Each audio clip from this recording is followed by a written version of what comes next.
अस्सलाम दोस्तों, आप देख रहे हैं खाली टेक्निकल यूट्यूब चैनल। दोस्तों आज की वीडियो में हम बात करने वाले हैं सैमसंग A52s के बारे में। ये एक 5G फ़ोन है जो कि पाकिस्तान के अंदर रिसेंटली लॉन्च किया गया है सैमसंग की तरफ से।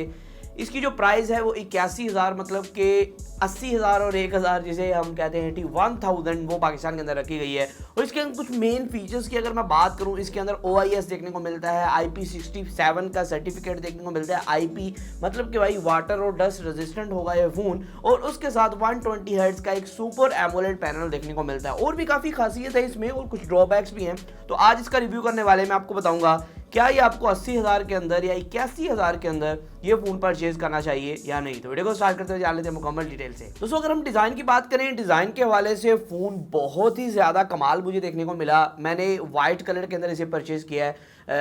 पहले दिन मुझे 81,000 का पड़ा था, वैसे इस पर 3-4 हज़ार का डिस्काउंट आपको ऑफलाइन मार्केट के अंदर देखने को मिल जाता है। बैक की तरफ दोस्तों क्वाड कैमरा है और ऐसे लगता है कि 5 कैमरे हैं, क्योंकि जो 5वां सुराख है वो फ्लैश के लिए किया गया है और वाइट कलर के अंदर मैंने लिया था। और बैक की तरफ इसके सिंगल फ्रेम है, मतलब कि कैमरा का जो बम्प है उसका अलहदा से शीशा या कुछ नहीं है, वो कैमरा के सिर्फ जो सुराख हैं उसके अलहदा से आपको शीशे देखने को मिलते हैं। और पूरा एक फ्रेम बैक की तरफ देखने को मिलता है जो कि मैट प्लास्टिक के अंदर आता है और बैक इसकी जो है प्लास्टिक की है। और साइड दोस्तों इसकी सिल्वर कलर के अंदर आपको देखने को मिलती है। और दोस्तों अगर हम बात करें मजीद डिज़ाइन की, नीचे की तरफ सैमसंग लिखा हुआ है, एक मोटे मोटे अच्छे कैमरा देखने को मिलते हैं वाइट कलर से। जब एक काले कलर के कैमरा पॉपअप होते हैं बहुत कमाल लगते हैं। नीचे की तरफ टाइप सी पोर्ट है, 3.5 mm जैक है, स्पीकर के लिए सिंगल स्पीकर इसके अंदर देखने को मिलता है, डुअल स्पीकर नहीं है।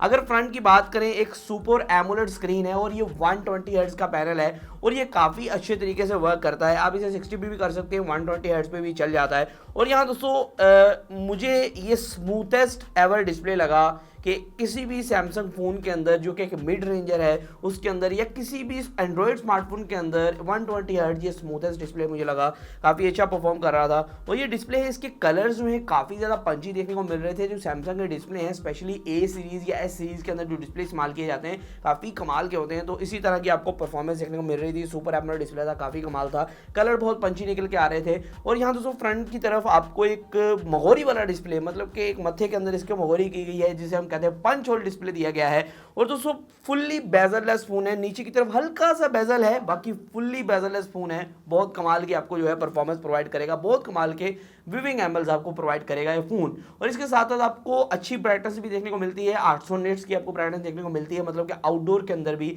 आप अच्छे से जो है इसे देख पाएंगे, कोई भी मसला नहीं होगा। दोस्तों फ्रंट की तरफ आपको गोरिल्ला ग्लास 5 की प्रोटेक्शन देखने को मिलती है और दोस्तों बैक की तरफ तो प्लास्टिक है ही। उसके अलावा दोस्तों अगर हम बात करें, इसके अंदर 8GB की रैम है, 128GB की इंटरनल स्टोरेज है। जी हाँ दोस्तों, 256 नहीं, यहाँ 128 दिया गया आपको।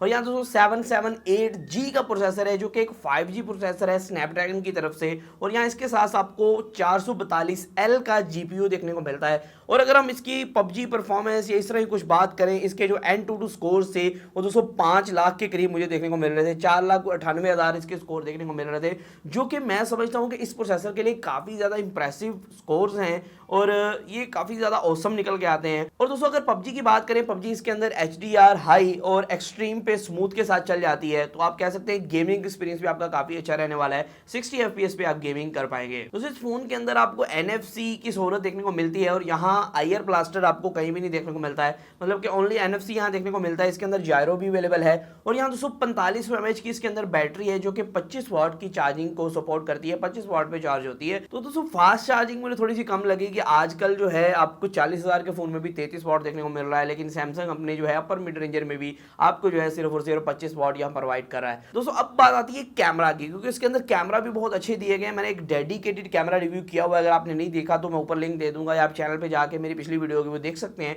इसका जो बैक कैमरा है 64 मेगापिक्सल का मेन सेंसर है f1.8 अपर्चर के साथ, और एक 12 मेगापिक्सल का अल्ट्रा वाइड लेंस दिया गया है जो कि काफी अच्छी बात है, और 5 मेगापिक्सल का मैक्रो और 5 मेगापिक्सल का डेप्थ दिया गया है, जिससे बोके और मैक्रो शॉट्स भी काफी अच्छे आ पाते हैं। दोस्तों अगर फ्रंट कैमरा की बात करें, 32 मेगापिक्सल की फ्रंट सेल्फी देखने को मिलती है जो कि आपको काफी अच्छी परफॉर्मेंस प्रोवाइड करती है। दोस्तों बात करते हैं मेरे ओपिनियन की और कुछ ड्रॉबैक्स की और कुछ अच्छी चीजों की। जो पहला इसके अंदर मुझे ड्रॉबैक ये देखने को मिला कि भाई इसके अंदर फास्ट चार्जिंग की फैसिलिटी आपको नहीं देखने को मिली थी। और बाकी ओवरऑल ये फ़ोन जो है काफ़ी चलने में फास्ट है, काफ़ी बेहतरीन है। इसका जो ऑप्टिकल फिंगरप्रिंट स्कैनर है वो थोड़ा सा स्लो है, आप कह सकते हैं थोड़ा टाइम लगाता है। सैमसंग के तकरीबन ऑप्टिकल फिंगरप्रिंट स्कैनर थोड़े स्लो ही होते हैं। तो उसके अलावा दोस्तों अगर हम बात करें बाकी फ़ोन चलने में काफ़ी ज़्यादा फास्ट है, काफ़ी ज़्यादा ऑसम है। इसका डिस्प्ले खासकर मुझे काफ़ी अच्छा लगा और उसके कैमरा भी काफ़ी अच्छे परफॉर्म कर रहे थे। और दोस्तों इसके अगर मजीद ड्रॉबैक्स की बात करें दोस्तों, ये जो फ़ोन है ना 70-75 के राउंड अबाउट आना था, लेकिन ये 81,000 के अंदर लॉन्च किया गया। और आपको सैमसंग का पता है कि सैमसंग की मार्केटिंग स्ट्रेटजी कुछ इस तरह की होती है कि शुरू में फ़ोन काफ़ी महंगा लाते हैं, लेकिन महीने के अंदर ही सैमसंग जो है अपने फ़ोन की प्राइस जो है वो कम करना स्टार्ट हो जाती है। लेकिन अभी कंफर्म नहीं है, उसकी रीज़न ये है कि पीटीए की तरफ से काफ़ी ज़्यादा टैक्सेस लगाए गए हैं, जिसकी वजह से मेरे ख्याल में ये फ़ोन सस्ता नहीं होगा।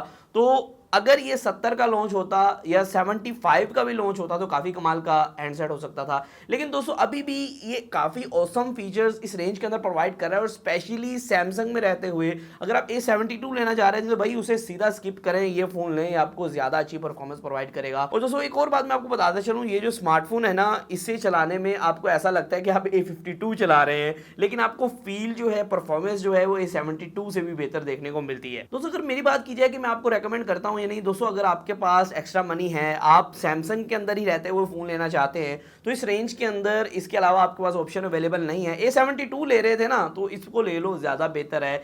तो अगर आप सैमसंग के अंदर नहीं लेना चाहते तो फिर तो काफ़ी जो है यहाँ अवेलेबल है, काफ़ी चीज़ें अवेलेबल है, F3 अवेलेबल है, यहाँ और भी ऑप्शन, बहुत सी ऑप्शन अवेलेबल हैं। तो अगर आप इस रेंज के अंदर कोई भी स्मार्टफोन लेना चाह रहे थे सैमसंग के अंदर रहते हुए, तो ये आपके लिए एक बेस्ट स्मार्टफोन हो सकता है। वैसे थोड़ा सा ओवर प्राइस है, लेकिन आपको कॉम्प्रोमाइज़ करना पड़ेगा, क्योंकि दोस्तों यहाँ सैमसंग का नाम इस फ़ोन के पीछे चिपकाया गया है, तो इसके पैसे तो वो ज़्यादा चार्ज करेंगे ही। तो आज की वीडियो में सिर्फ इतना ही था, फिर मौजूद वीडियो के साथ। अल्लाह हाफ़िज़।